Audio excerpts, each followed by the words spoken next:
How many people here, how many of your companies have business principles or values, corporate values? Mostly everybody? You know what, when we teach longer programs, I do an exercise. I ask participants to send us a printout of their values. I put it in a shoebox in the front, and then during the session I basically go up and say, I'm going to read out one. If it's yours, raise your hand. So I pick one at random and I read it out. Guess what happens in a room like this? Several hands go up. It belongs to just one company, but they're the same words. It's integrity, it's passion, it's excellence and service and this, that, and the other. They mean nothing. Culture is not about posters on the wall or about training modules. Here's a simple definition of culture. Culture is what your people do when no one is looking. You're sitting here today. Your staff is working back in the office. Culture is what your people are doing when you're not looking. And the way to do that is to proactively shape that culture. And it's not, again, once a year putting a poster on the wall kind of job. You've got to proactively shape and proactively manage that culture. A lot of experts will tell you it takes 10 years to change culture. I disagree. You can change culture very, very quickly. Why? Because human beings are hierarchical. We look upon authority for our clues. Right from when we were little babies, we looked upon our parents for approval. And there's no difference when we work in the office. Okay? Those who are serious about shaping culture, it's not about new management techniques or any ideas, it's about seriousness of purpose, and you can do so in 3 simple steps. And those 3 steps are define, socialize, and reinforce. What I mean by that is you first define what the culture is in very specific terms, not in bullet points like excellence and integrity and passion, but in sentences as to how you want people to behave, actual actions that you want to see every day. Okay? Second, very important, you socialize, you walk the talk. Not only do you talk the talk, but you lead by example, and you communicate, communicate, communicate. You tell people the behavior you want, then you tell them again, and then you tell them that you've told them. Okay, it's a 24/7 job. Most important is reinforce. Your compensation system, your performance management system, your promotion systems, how are they linked, if at all, to the culture that you're trying to create? At American Express, when Harvey Golub came up with those 6 blue box values, he said to us, 50% of your bonus is going to depend on your L rating. L stood for leadership. Everybody got a performance review at the end of the year, and we got a G/L rating. G stood for goals. What did we do for the business? L stood for leadership. How did we live those values, which was measured through a 360. Another 12.5% of my bonus depended on my cut of the employee survey if I managed more than 20 people. 20 years ago, they had the foresight to do things like this. Whatever you do today, the point is link it. Make it matter. A lot of times you see company after company as we go in as consultants where they intend for people to behave in a certain way, whereas the reward system and the actual culture is absolutely the opposite. So if you're a claims adjuster in an insurance company, yeah? Anybody from an insurance company here? Okay, so those people who get the claims that need to be paid or not paid, if the claim is in doubt, what should the adjuster do? If it's borderline, what behavior do you want to see? You want them to escalate it to the next level? Correct? Guess what most claims adjusters do when in doubt? Pay. You know why? Because most insurance company claims adjusters are judged, their performance is judged by number of claims processed in a day or in a week or an hour. Okay? In terms of, in the medical profession, a doctor can make 2 types of errors. A type A error where you declare a well person sick. A type B error where you declare a sick person well. Logic says that, the doctors should avoid both those errors. Guess what? They actually encourage one of those 2 errors. Which one do you think it is? Declaring a well person sick. Yeah, exactly. Why? Because, if you declare a sick person well, they can't embarrass you by dying without telling you. So it's better to do the opposite. Give them medications, even when they are totally well, because the consequences of the other one are. The reward system is not in alignment with what you want them to do. And I can go on and give you examples.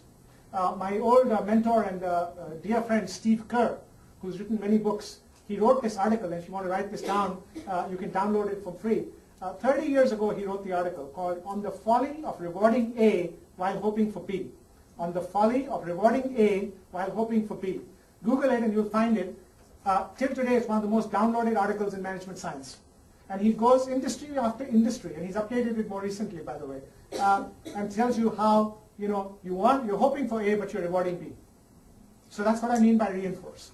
And you have to be thinking of, because any system that you create, promotion system, compensation system, your HR people, you know that within a few years people start gaming it, right? So you got to think about this every year, all the time. Culture is not something that you need to put to chance. It's the only competitive advantage that you have left. Okay? I don't expect you to read the small font, but this is basically the 5 items on the brains, bones, and nerves. What you can do if you're helping your CEO is do a survey.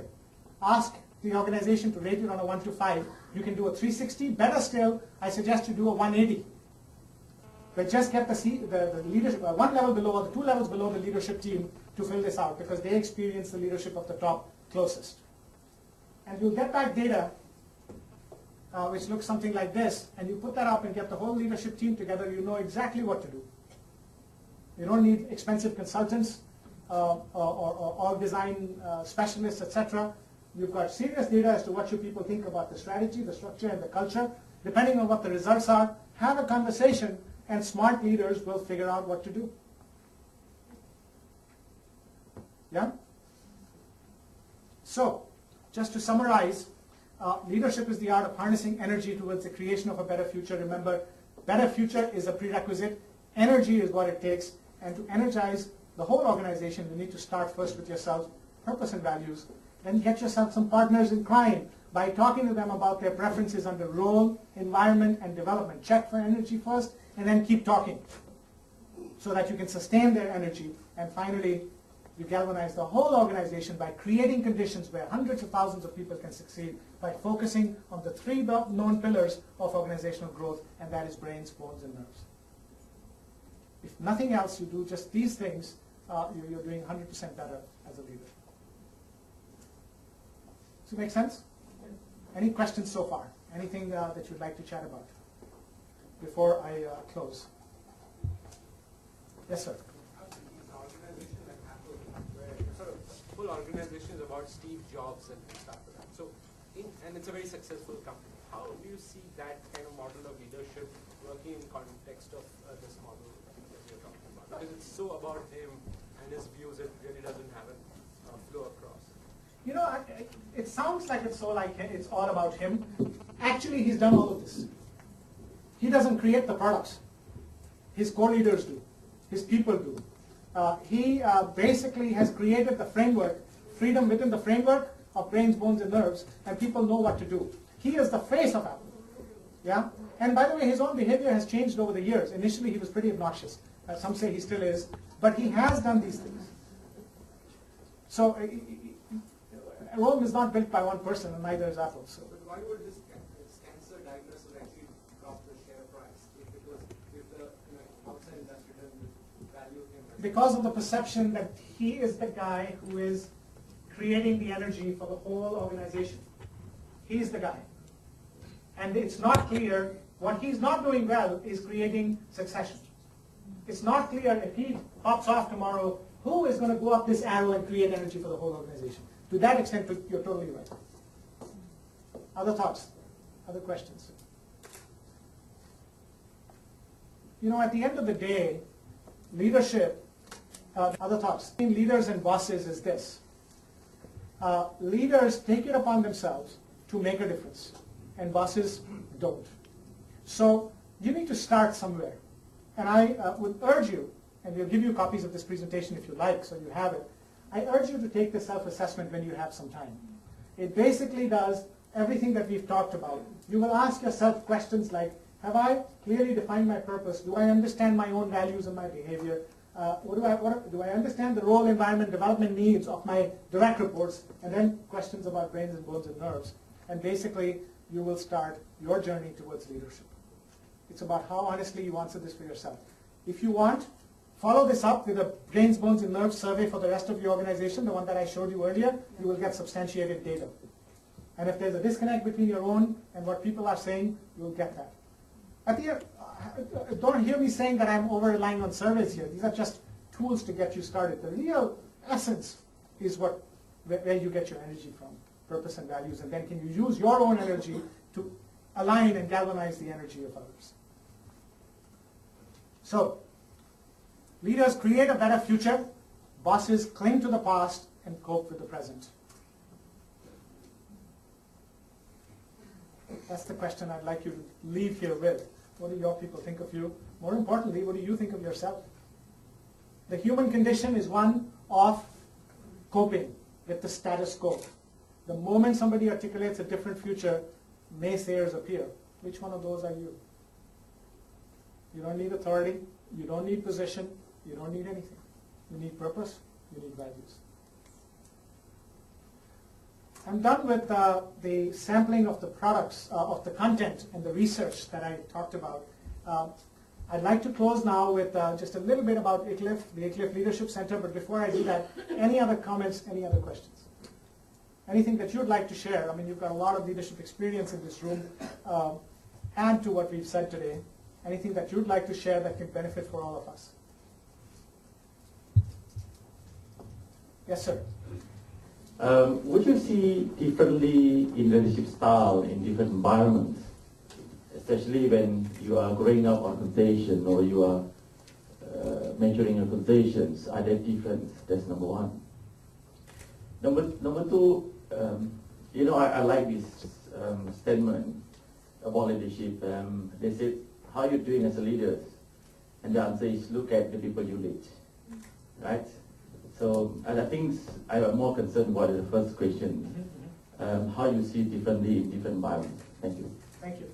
Great questions. I think, yes, the answer is you do act differently depending on the situation.